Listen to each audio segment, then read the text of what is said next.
Lumiham ang isang grupo ng mga mamamahayag sa Davao sa abogado ng Kingdom of Jesus Christ dahil umano sa nararanasang pambubuli at pagbabanta sa media mula sa mga miyembro ng religious group kahit ginagawa lang nila ang kanilang trabaho. Yan ang ulat ni Benji Durango. Live, Benji.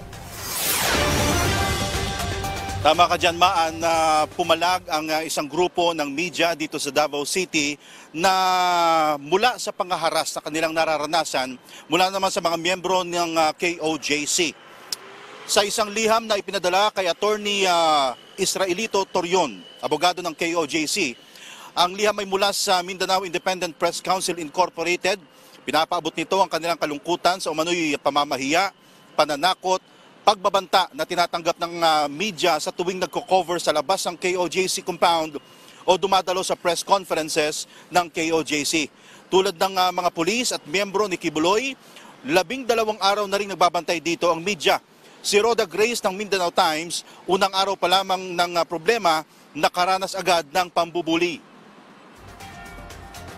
Nagpaparinig sila na, andito naman yung mga media, bias, mga bayaran, ganon. So, for me, hindi ko na sila ginamind because I'm just doing my job.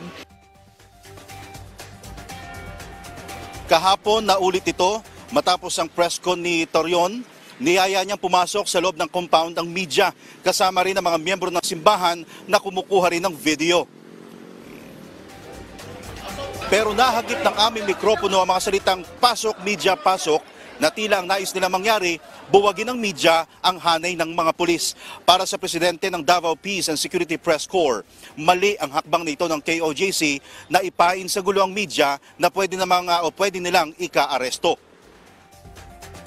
Kami media, yung parang ipapain doon sa kanila, parang hindi naman siguro tama. Di ba? What if, kung kami pala yung bububugin, di ba? Kung ihaharas din kami ng mga pulis. So, hindi din okay para sa atin. Nakarating na raw kay Torion ang liham pero kung noon humihingi pa ng tawad dito ang KOJC, ngayon hindi na raw masisiguro ng kanilang grupo ang kaligtasan ng media. Dulot daw ito ng galit ng mga miyembro dahil sa mga lumalabas na balitang hindi nila nagugustuhan. In the first place, we could not guarantee your safety because that is the job of the police. No, that's not the job of KOJC. Nasa likod naman ng para umalalay ang Davao Police.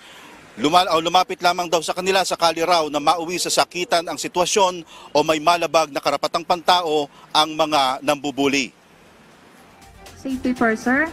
And then kung may mga violation na nagawa, punta po kayo ng nearest police station para maghain po ng reklamo.